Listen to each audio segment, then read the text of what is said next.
Okay, Syria and the Congo. Why are we not hearing about this on the news? Have y'all seen on the news?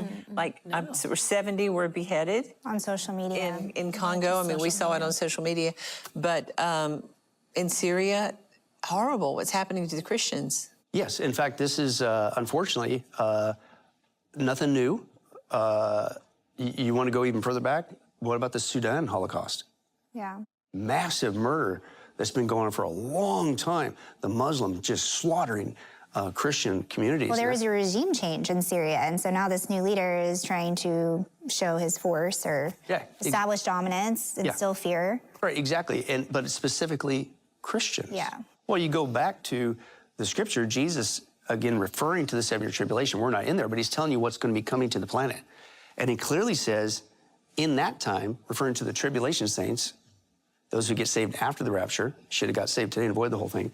But he says it's going to get to the point on a global basis that anybody who turns to him, turns to God, you're going to be slaughtered.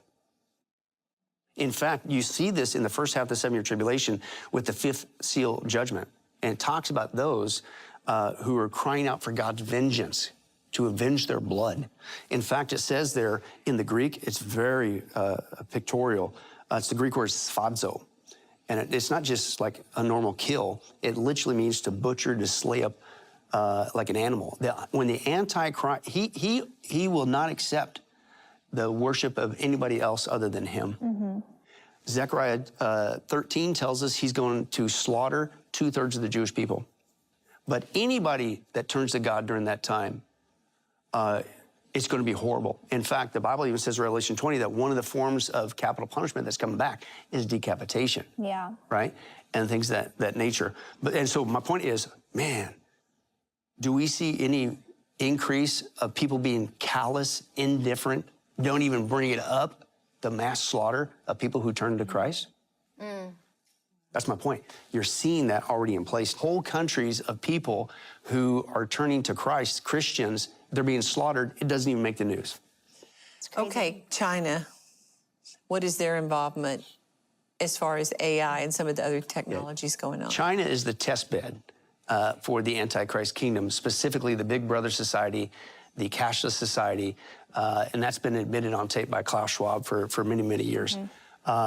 There's two sides to the digital currency that with the CBDC that they were bringing in, it's not just they'll control all your buying and selling, Revelation 13, but they tied in with your behavior.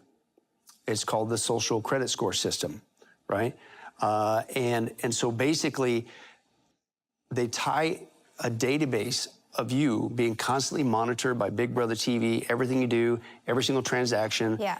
And if you don't obey the government, then you get a lower score. If you speak out against the government, you get an even lower score.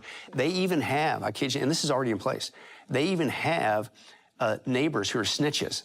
And they go around, they get paid to snitch on their neighbors, right? To turn them in. And then, and then what happens is then you'll be shut out of the system. You won't be able to buy, and this is right now, happening right now across the world. You won't be able to buy a plane ticket. You won't be able to get on the internet. You won't be able to send your kids to a decent school, and on and on and on it goes. You even get in trouble over there if you jaywalk. And they'll know it because they got a big CC. Here's my whole point.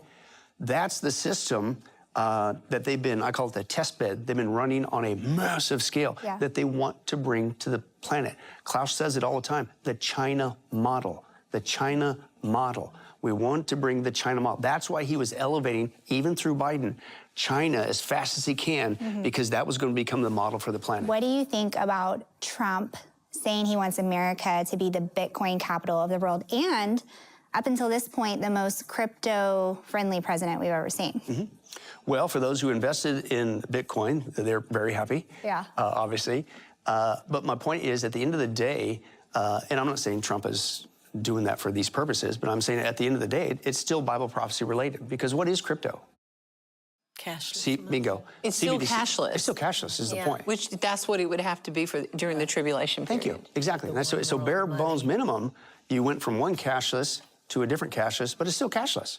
Yeah. And again, that's why I say all the time, I'm not anti-Trump, but prophecy did not stop just because Donald Trump got in office. Yeah. Right? It's still marching forward. God never gets it wrong. So are you against cryptocurrency?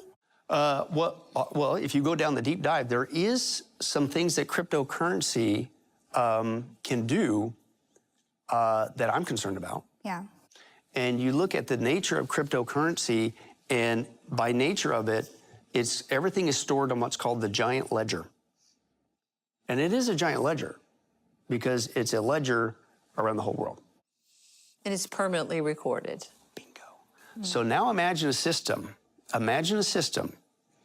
where every single thing you've ever purchased, bought, is all recorded for the whole world to see. I don't want that. Yeah. Hey family, if you're feeling inspired by this video, be sure to like, subscribe, and comment what's on your heart today. And don't forget to share this content with someone who needs to be uplifted so we can continue to be a light together.